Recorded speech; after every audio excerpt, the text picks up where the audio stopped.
പിന്നെയുള്ളത് മാത്തൻ മാവേലി, പൊറിഞ്ചു പരുത്തിക്കാരൻ. വേറെ ആരുമില്ലേ?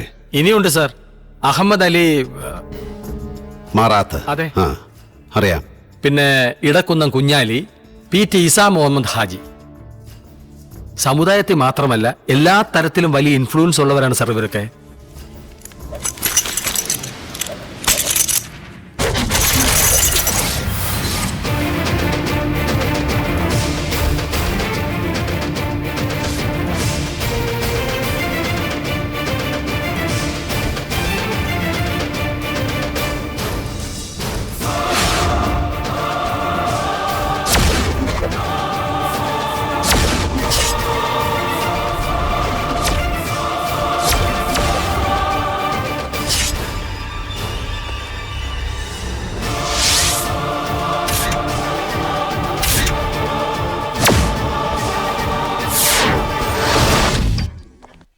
പെട്ടെന്ന് ഓർമ്മയിൽ വന്ന ചില പേരുകൾ പറഞ്ഞെന്നേ ഉള്ളൂ. ഇനിയുണ്ട് ധാരാളം. ഈ പറഞ്ഞ പലരെയും സാറും കേട്ട് കാണും.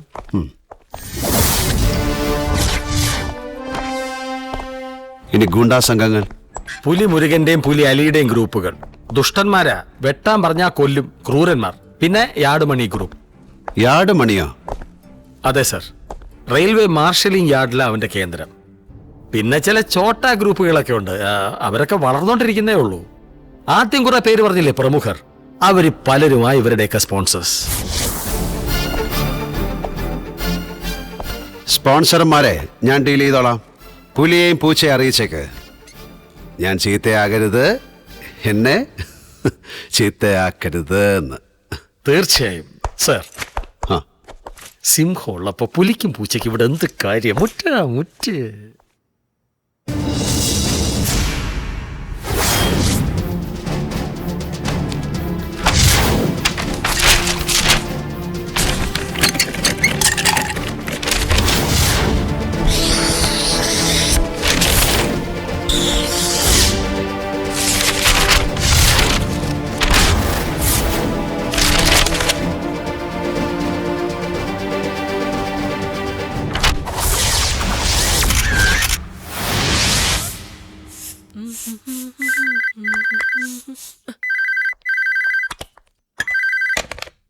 Hello.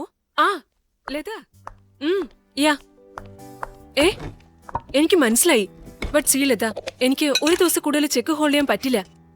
I can't help it. Out station check ഒരു ദിവസം കൂടുതൽ പിടിച്ചു വെക്കാൻ പാടില്ല. I am sorry. പിന്നെ ഇന്ന് തന്നെ പണം റെമിറ്റ് ചെയ്തില്ലെങ്കിൽ ഞാൻ ചെക്ക് റിട്ടേൺ ചെയ്യും. Then don't blame me. Please tell Mohan. Okay, by. My God.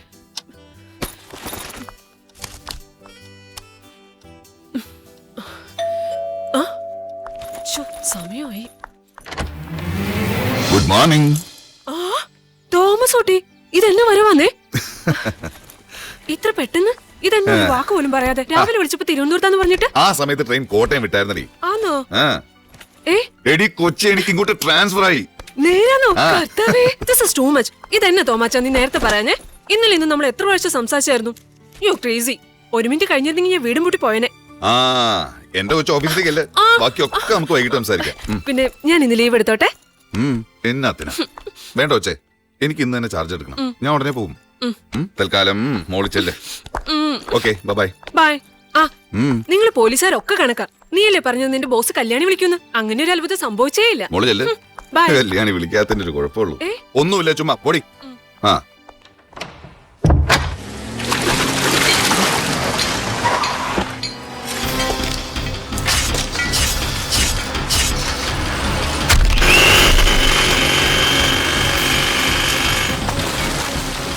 സലാം.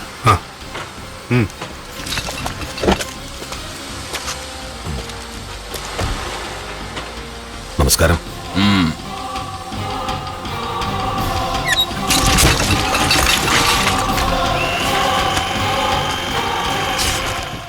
സാറിനെ എവിടെയോ കണ്ട നല്ല ഓർമ്മ.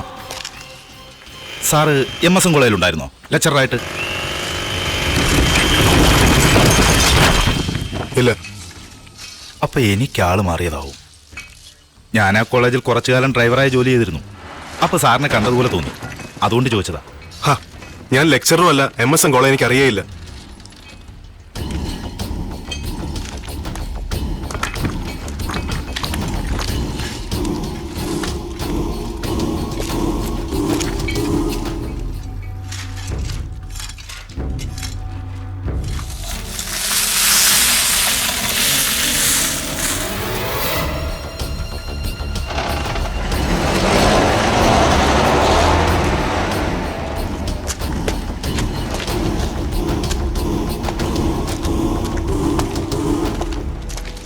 ആ ഡ്രൈവർ ആരാ? യൂസഫ്. അയാൾ പറഞ്ഞതൊക്കെ മനസ്സിലായല്ലോ നിനക്ക്? പറഞ്ഞ സാധനങ്ങളൊക്കെ കൃത്യമായിട്ട് എത്തിക്കണം. ലിസ്റ്റ് കിട്ടിയിട്ടുണ്ട്.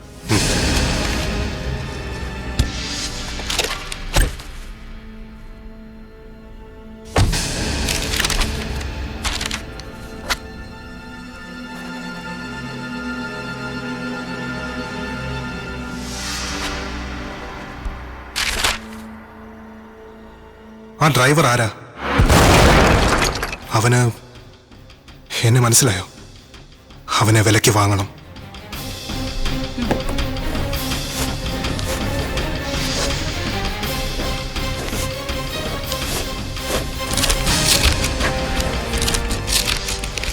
സാറിനെ എവിടെയോ കണ്ട നല്ല ഓർമ്മ.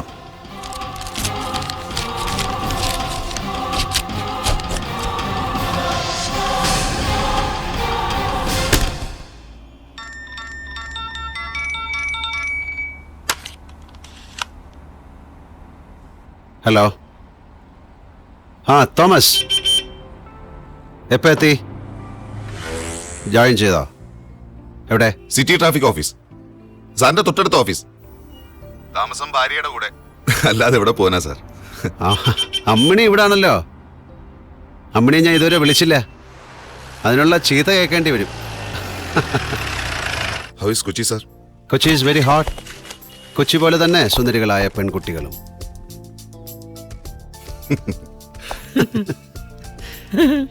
ഹേ, ഞാൻ വന്നു രമണൻ സാറിന് ഞാൻ വന്നു. രമണൻ സാറോ? ആ, രമണൻ സാർ, എൻ്റെ dear sub inspector of police, AC-യുടെ സ്ക്വാഡൻ ലീഡർ. ഫസലും അനിയനും ഒക്കെ എത്തിയോ? ഇന്നെത്തും സാർ. പോസ്റ്റിംഗ് ഫസലിന് ക്രൈം ബ്രാഞ്ചിലും അനിയന് ക്രൈം ഡിറ്റാച്ച്മെന്റിലും സാർ. ആ, വെരി ഗുഡ്. തോമസ്, നാളെ വൈകിട്ടൊരു മീറ്റിംഗ് വേണം. നമ്മുടെ ജോലി തുടങ്ങണം. അവരോടും പറഞ്ഞോളൂ. പറയാം sir. Okay. Thank you sir. ഇതാണ് സാർ. ഇതാണോ രമണ സാറ് എനിക്ക് വേണ്ടി കണ്ടുവച്ചിരിക്കുന്ന വീട്? സാറിന് വീട് ഇഷ്ടപ്പെട്ടോ? എൻ്റെ ഒരു വർഷത്തെ ശമ്പളം തികയില്ലല്ലോ. ഇതിൻ്റെ ഒരു മാസത്തെ വാടക കൊടുക്കാൻ രമണ സാറേ. വാടകയൊന്നും ഒരു പ്രശ്നമല്ല. സാറിന് വീട് ഇഷ്ടപ്പെട്ടോ? വാടക പ്രശ്നമാണ്. വീടും അതിൻ്റെ ഉടമസ്ഥനും അതെന്തുദ്ദേശത്തിൽ തരുന്നു, ഇതൊക്കെ പ്രശ്നമാണ്. താൻ എന്നെപ്പറ്റി എന്താ വിചാരിച്ചിരിക്കുന്നത്? I am a different man. Sir, എൻ്റെ കൊക്കിൽ ഒതുങ്ങുന്ന ഒരു വീട് കിട്ടുന്നവരെ ഞാൻ പോലീസ് ക്ലബ്ബിൽ കഴിഞ്ഞോളാം. സാർ, രമണ ഇവിടെ താമസിക്കണമെന്നുണ്ടോ? ആ, വണ്ടി കയറ്. സാർ.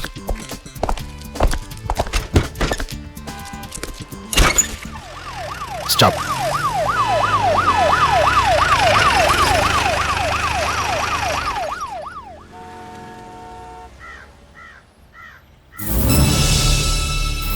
നല്ല പൗരബോധം.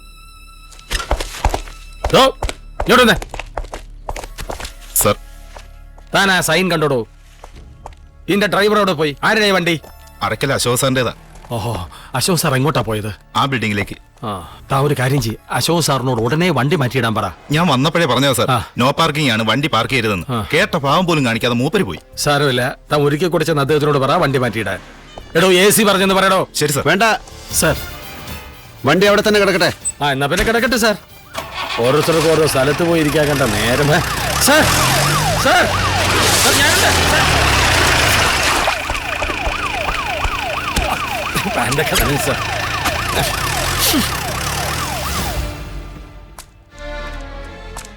അയാൾക്ക് മനസ്സിലായി കാണുമല്ലേ? ഇനി ഫാസ്റ്റ് ആയിട്ട് മൂവ് ചെയ്തോളൂ. വണ്ടി എവിടെ? കാർ എവിടെ? ഇവിടെ കിടന്ന വണ്ടി എവിടെ? സാർ, അത് ഇവിടെ ഇട്ടിരുന്ന വണ്ടി എവിടെയെന്ന്? സാർ, അത് വണ്ടി നിർത്ത്. സാർ, ഇവിടെയല്ലേ ഇട്ടിരുന്നേ? അശോകേട്ടാ, അശോകേട്ടൻ എന്താ ഇവിടെ നിൽക്കണേ? എന്തു പറ്റി മധു? ഇവിടെ പാർക്ക് ചെയ്തിരുന്ന ഞങ്ങളുടെ കാറ് കാണാനില്ല. എവിടെയോ കാറ്? പോലീസ് ഉണ്ട് മാഡം. പോലീസോ? ആരെ കൊണ്ടുപോയത്? അത് മാഡം, ആദ്യം പുതിയ AC വന്ന് നോക്കി, പിന്നെ CA വന്ന് വണ്ടി പൊക്കിയെടുത്ത് സ്റ്റേഷനിൽ കൊണ്ടുപോയി. അശോകേട്ടന്റെ കാറാണെന്ന് പറഞ്ഞില്ലേ? പറഞ്ഞു മാഡം. എന്നിട്ട് അശോകേട്ടാ ഒന്ന് നിൽക്കൂ. വരൂ, എന്റെ കാറിൽ പോവാം. അശോകേട്ടാ, വേണ്ട വണ്ടി എടുക്കണോ? അശോകേട്ടാ, ഞാനൊന്ന് പറയട്ടെ. കൊച്ചിയെ പറ്റി അവൻ എന്താ വിചാരിച്ചേ?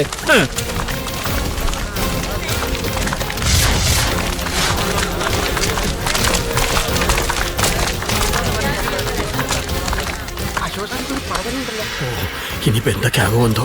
മാറണോ? Good morning madam. Good morning sir. എവിടെയോ? സാർ, അകത്തിരുന്ന് സംസാരിക്കാം.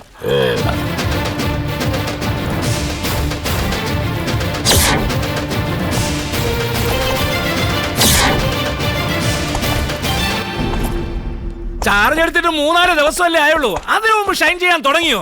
ഈ നഗരത്തിന്റെ ഭൂമിശാസ്ത്രം അറിയാതെ ഇങ്ങോട്ട് വിട്ടാ ഇങ്ങനെയൊക്കെ ഇരിക്കും. താൻ നേരെ ആവില്ലടോ. അത് ശരിയാ. എന്റെ MLA ഇങ്ങനെ ചെറിയ കാര്യം വലുതാക്കുന്നോ? AC പുതിയ ആളായതുകൊണ്ട് പറ്റിപ്പോയതാ. സാർ അത് കൈയോടെ അവിടെ തന്നെ കൊണ്ടുവന്ന് ഇട്ടേക്ക്. ആളറിയാതെ കാറ് കെട്ടിവലിച്ചോണ്ട് പോന്നു. ക്ഷമിക്കണം മാഡം, ആളറിഞ്ഞിട്ട് തന്നെ വണ്ടി ഇങ്ങോട്ട് കെട്ടി വലിച്ചുകൊണ്ട് വന്ന്, അല്ലാതെ അബദ്ധം പറ്റിയതൊന്നുമല്ല. നഗരത്തിലെ VVIP ബോധപൂർവ്വം ഒരു തെറ്റ് ചെയ്തപ്പോ നിയമത്തിന്റെ വഴിക്ക് നീങ്ങി, അത്രേ ഉള്ളൂ. നിയമത്തിന് നീങ്ങാൻ പല വഴികളുമുണ്ട്. 19 ലക്ഷം വിലയുള്ള കാറിനെ കൂതറ കക്കൂസ് വണ്ടി ഉപയോഗിച്ചല്ല കെട്ടി വലിക്കേണ്ടത്. ഉടമസ്ഥൻ ഞാനാണെന്ന് അറിഞ്ഞുകൊണ്ട് മനഃപൂർവ്വം എന്നെ തരം താഴ്ത്താനും അവമാനിക്കാനും വേണ്ടി ചെയ്താണ് ഇയാൾ. സാർ അങ്ങനല്ല. എന്ത് യോഗ്യതയുണ്ട് ഇയാൾക്ക് ഇതുപോലൊരു കാറ് കെട്ടിവലിച്ച് കൊണ്ടുവരാൻ? ഇല്ല മാഡം, ഒരു യോഗ്യതയുമില്ല. സമ്മതിച്ചു.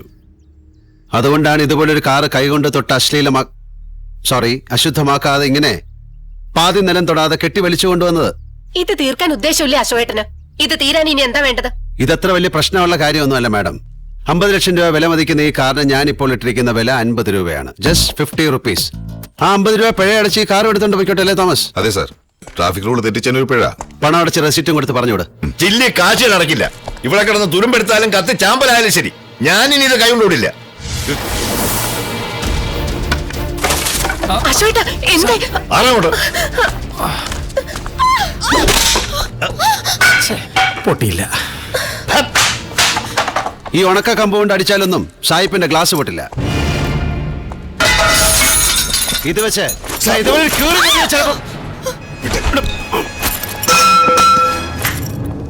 എന്താ നിർത്തിയത്? പൊട്ടിക്കണോ? DGPയോട് ഞാൻ കാല് പിടിച്ചു പറഞ്ഞതാ ഈ വക സാധനങ്ങളെയൊന്നും കൊച്ചി പോലുള്ള മെട്രോയിലേക്ക് അയക്കരുതെന്ന്. ഇതുപോലത്തെ സാധനത്തിനെ കൊച്ചിയിലേക്ക് അയച്ചത് MLAയുടെ പിടിപ്പ് കേടുകൊണ്ട്. അല്ലെങ്കിൽ ഒരു പഞ്ചായത്ത് മെമ്പർ വിചാരിച്ചാൽ മതി ഒരു AC-യുടെ ട്രാൻസ്ഫർ തടയാൻ. ഈ നഗരത്തിന്റെ മഹാനായ MLA DGPയുടെ കാല് പിടിച്ച് തൊഴുതിട്ടും ഒരു AC-യുടെ ട്രാൻസ്ഫർ തടയാൻ കഴിഞ്ഞില്ലെങ്കിൽ MLA സ്വന്തം നിലയും വിലയും അളക്കേണ്ട സമയമായി. ഞാൻ കൊച്ചിയിലേക്ക് വന്നത് എന്റെ ഇഷ്ടപ്രകാരമാണ്, അല്ലാതെ ആരെങ്കിലും അയച്ചിട്ടോ ഇവിടുന്ന് വിളിച്ചിട്ടോ അല്ല. ഇവിടുന്ന് പോകുന്നു അതുപോലെ ആയിരിക്കും. അപ്പൊ താൻ കുറെ നാൾ ഇവിടെ ഉണ്ടാകും. ഉണ്ടാക്കും.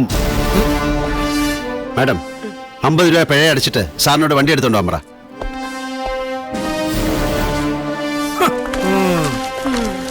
അശോകേട്ടാ,